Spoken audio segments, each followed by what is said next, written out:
جو ہی اذان ہوتی ہے اور نماز کھڑی ہونے کے دوران یہ 10-15 منٹ کا وقفہ ہوتا ہے.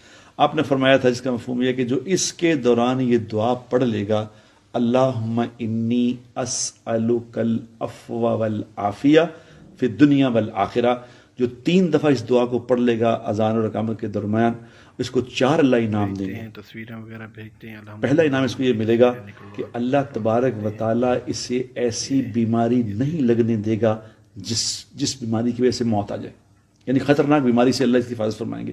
نمبر 1. نمبر 2، اللہ تبارک و تعالیٰ اس کو تنہائی کے گناہ سے بچائیں گے، کیونکہ گناہ سارے کرتے ہیں آدمی تنہائی میں ہے، اللہ تنہائی میں اس کی حفاظت فرمائیں گے. اور نمبر 3، اللہ دنیا کے ظالم لوگوں سے اس کا واسطہ ہی نہیں پڑے گا، ظالموں کو اس سے دور ہی رکھیں گے. اور نمبر 4، جو ہمارا سب سے بڑا پرابلم ہے، وہ اللہ تبارک و تعالیٰ اس کو بغیر محنت کے آسان روزی عطا فرمائیں گے. جو یہ دعا پڑھ تو ہم دعاؤں کا تو نکاح کے معاملے میں اس میں تو والدین کی اطاعت کی جائے گی کہ کہاں کرنی ہے شادی. اس میں تو ہم مشورہ یہی دیتے ہیں، آپ کی میں کم عقل ہے، ماں باپ زیادہ اچھا جانتے ہیں، ان کو فالو کرو. لیکن کرنی ہی نہیں ہے یہ والدین کو رائٹ نہیں ہے. آپ اگر اپنے خرچے ابا سے پیسے مانگ رہے ہو تو حق ہے اس کو روکنے کا. بیٹا میرے ذمہ تھا تمہیں پال پوس کے جوان کر دینا، کھلا دینا، تمہاری شادی کا خرچہ میرے ذمہ نہیں ہے، یہ کہہ سکتا ہے ابا. لیکن بیٹا اپنی تنخواہ پہ کر رہا ہے، پھر باپ کو بھی روکنے کا حق نہیں، ماں کو بھی نہیں، بھائی کو بھی نہیں، بہن کو بھی نہیں، پڑوسیوں کو بھی نہیں، امام صاحب کو بھی نہیں، کسی کو بھی نہیں ہے. بلکہ ترغیب ہے شریعت کی کہ کر لو. تو میں ایسے نوجوانوں کو کہتا ہوں کہ اس سے پہلے کہ زنا میں پڑھو، برائی میں پڑھو، گناہوں میں پڑھو، کر لو. ابا اماں کو سمجھاؤ، مناؤ، مان جائیں ٹھیک ہے، نہیں تو کر کے بتا دو ابا ہو گئی ہے، آپ میرے ابا ہیں، میں آپ کے ساتھ اچھی طرح سے بات کروں گا، بہو کو گھر میں رکھ لیں ٹھیک ہے، نہیں تیار ہوتے میں الگ گھر لے کے رکھ رہا ہوں.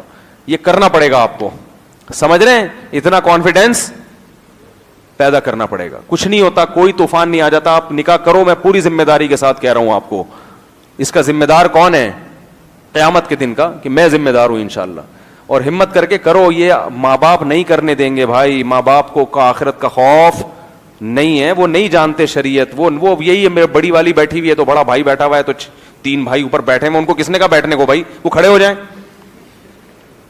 ابھی تیرے 3 بڑے بھائی بیٹھے ہوئے، تجھے شرم نہیں آتی؟ ان سے بولو اماں مجھے اکیلے گھومتے ہوئے شرم آتی ہے، مجھے جو ہے نا یونیورسٹیوں کا ماحول کیسا ماحول ہے، کیا حالات ہیں، اس میں اپنے آپ کو گناہوں میں دھکیل رہے ہو. ایک دفعہ زنا میں پڑ گئے پھر اس دلدل سے نکلتا نہیں ہے انسان. ماں باپ کو تو پتہ ہی نہیں ہے، وہ تو ہمیں پتہ ہے والدین کی اولادوں کے حالات کیا چل رہے ہیں. اگر ان کے ماں باپ کو بتا دے وہ تو ٹینشن سے مر جائیں کہ ہمارے بچوں کی حرکتیں کیا ہیں. تو ان کو پتہ ہی نہیں ہے، پرانے ہو گئے بیچارے، اللہ ان کو اور عمریں لمبی عطا فرمائے. وہ اپنے زمانے کے لحاظ سے دیکھ رہے ہیں کہ وہ جب ہمارے ہم کو تو ابا پہلے کیا ہوتا تھا، ابا بیٹے سے کہتے تھے بیٹا شادی کر لو، بیٹا 6 مہینے تک شرماتا رہتا تھا. وہ ابا اپنے حساب سے نا وہ یہ سمجھ رہے ہیں کہ جیسے میرے ابا نے مجھے شادی کا کہا تھا تو مجھے ایک دم شوق لگا تھا، یہ کیا ہو گیا، اور پھر وہ شرماتا رہا تھا میں 6 مہینے.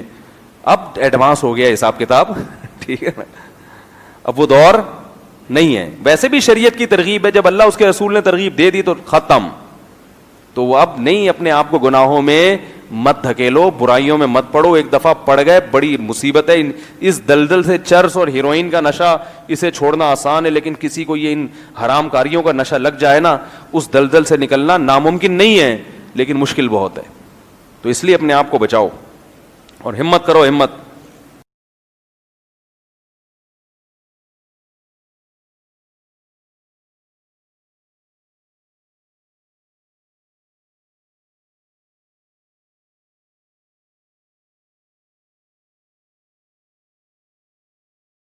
لا الہ الا اللہ محمد رسول اللہ.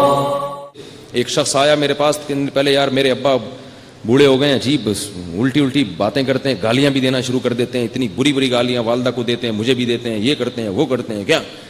میں نے کہا بھائی اتنے بڑے ہو گئے، ابا کی عمر کتنی ہے؟ کہہ رہے 60 سال. میں نے کہا کتنی زندگی رہ گئی ہے، برداشت کر لو یار. اب ان کو سیدھا کرنے کی کوشش کرو گے 60 سال میں؟ میں نے کہا دے دیتے ہیں تو اب چھوڑ دو. کہہ رہی ہیں تو بری بات ہے. میں نے کہا بری ہے لیکن اب آپ اس کو صحیح نہیں کر سکتے. ہاں ابا کے ابا زندہ ہوتے نا، وہ آتے میرے پاس، یعنی آپ کے دادا آتے، بولتے میرا 60 سال کا بیٹا ایسے. میں ان کو کہتا لگاؤ ذرا جا کے جانا اس کو.